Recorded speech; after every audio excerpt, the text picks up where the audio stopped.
Elementos químicos encontram-se dispostos na tabela periódica ao longo de 18 colunas verticais, que se chamam grupos, e 7 linhas horizontais denominadas de períodos.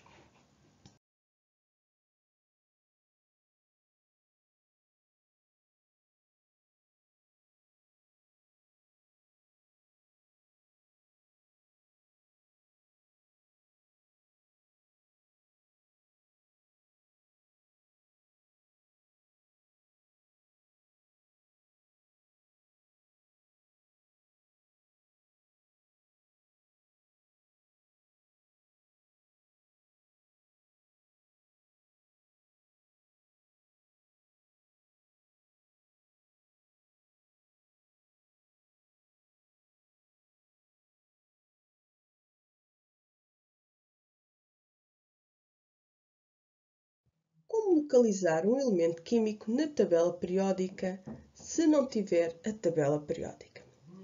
Ou seja, a posição dos elementos num grupo e período está diretamente relacionada com a configuração eletrónica. A primeira coisa que nós temos de saber é o seu número atômico. Sabendo o número atômico, eu sei o número de prótons e isso vai-me indicar o número de eletrões. Tendo o número de eletrões, eu posso fazer a sua distribuição eletrónica. Neste nosso exemplo, temos o caso do lítio. O lítio vai ter 3 eletrões, a que nós vamos distribuí-los por níveis. E a sua distribuição vai ficar 1s2, 2s1.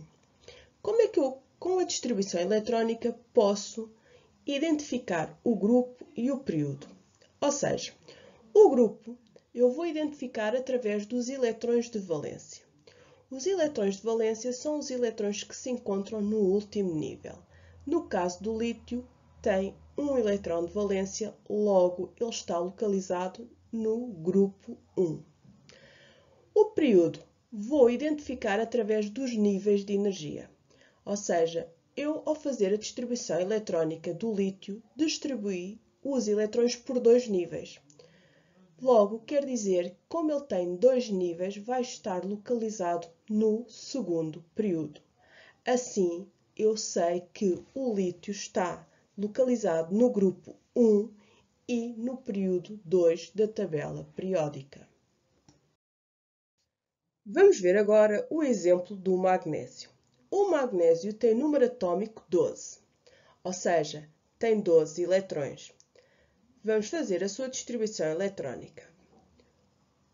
1s2, 2s2, 2p6, 3s2.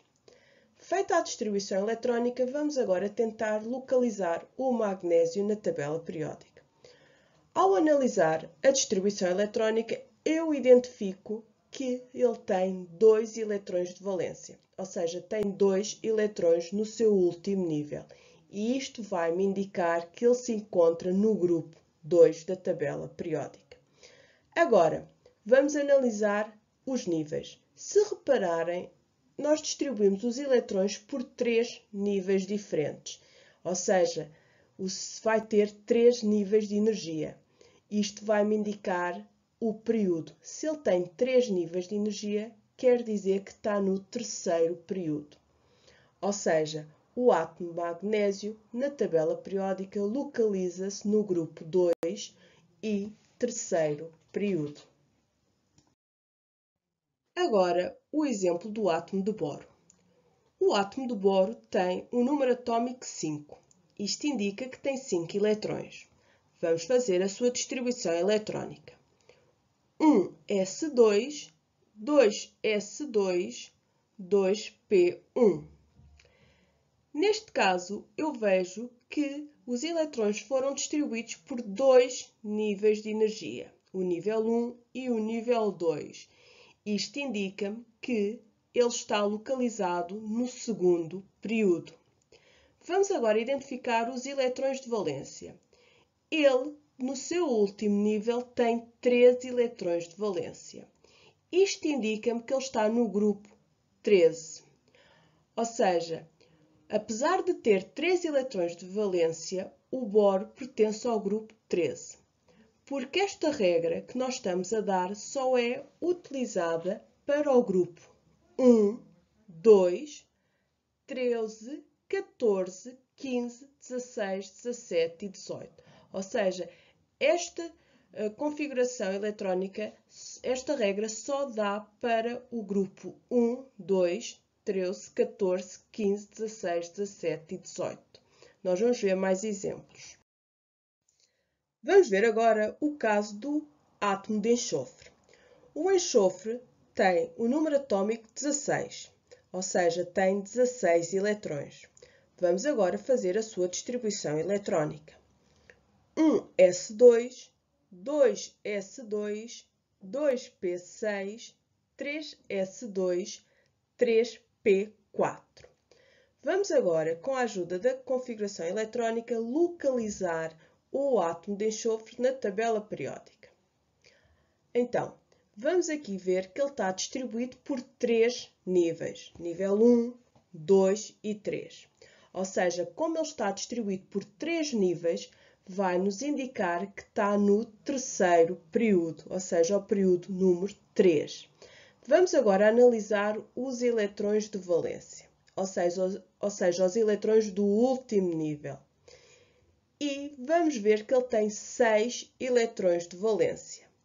E como nós vimos no slide anterior, esta regra só dá para o grupo 1, 2, 13, 14, 15, 16, 17 e 18. Ou seja, como ele tem 6 eletrões, quer dizer que está no grupo 16. Ou seja, a localização do enxofre na tabela periódica é grupo 16, terceiro período.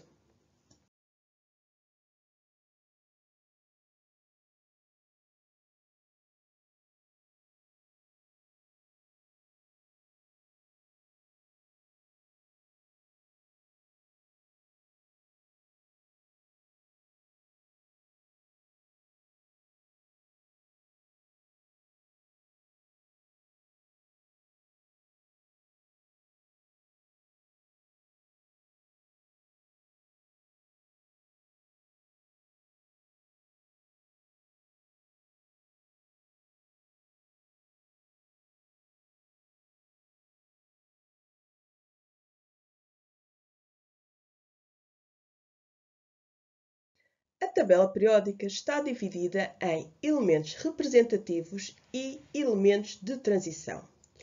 Ou seja, os elementos representativos são aqueles que, na sua configuração eletrónica, têm o subnível S e o subnível P. Ou seja, são aqueles elementos que eu consigo identificar a sua localização na tabela periódica através da distribuição eletrónica. Os outros elementos, os elementos de transição, são os elementos que têm o subnível D e depois também os elementos de transição interna são os elementos que têm o subnível F. E esses não conseguimos identificar a sua localização através da distribuição eletrónica.